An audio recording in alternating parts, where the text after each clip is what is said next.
Pippen. Harper is a very important player for New York, of course, a steady veteran who can be a calming influence for a sometimes volatile team. Peter Bessie spoke with Harper.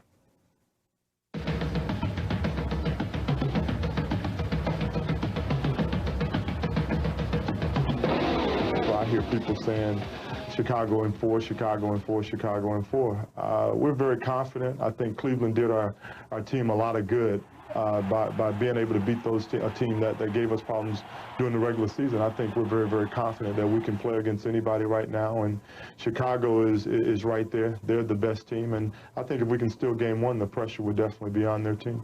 Dennis Rodman completely demeaned your sweep of the Cavaliers. Your reaction? Consider the source. End of comment? End of comment.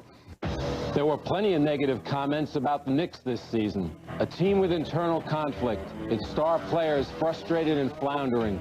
They mutinied under coach Don Nelson. He was fired in March. The guys that aren't getting the ball as much, aren't involved as much the way they were when things were the way they were in the past, I think they have the most problem with it. And unfortunately, those guys were Patrick and John, and those guys are very, very important to our organization and what we try to do as a basketball team. So I think after they were unhappy, I think things had to change. How close was the team to completely disintegrating? I think it was close. You know, I think when everybody is unhappy, that's very, very easy to happen. That can happen when everyone is not on the same page, and I think it was obvious that we weren't on the same page. When players are happy, it doesn't matter what the coach's philosophy is, what the coach's system is. Everything kind of works itself out, doesn't it? I think winning in this league covers up a lot of problems that you have. You don't hear about a lot of problems other than Dennis Rodman in Chicago because those guys win so much. Harper remains the voice of reason. After J.R. Reed didn't see time in Game 1 of the Cavaliers series, Harper was the one who went to Reed and counseled him. It's tough to be used and then thrown away, and I think that's the way he feels. I think this being his last year on his contract, I think he's in a very, very difficult position, first of all. And I think J.R. knows that he can play. He contributed when Oak was out and when he was traded for. He did a good job. And now the playoffs start and you don't really play a role in what's going on. I think it's very difficult for an individual to handle. Now, you have some great insight into his situation since you're on the end of your contract. That's right. A lot of people are.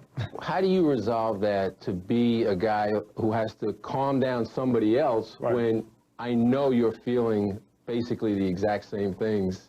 Definitely. Frustrated, hurt that they haven't taken care of you? Not really hurt or angry or anything like that. A little bit disappointed because New York has really been good for my career. I came here and things were pretty bad for me in Dallas at the time. So this really enhanced my my career a little bit, I think, and I appreciate that. But again, Derek, how do you suppress those feelings when you're expected to be the leader, you're expected to everything they ask of you, and you're not being rewarded? Because, Peter, I'm paid to play basketball.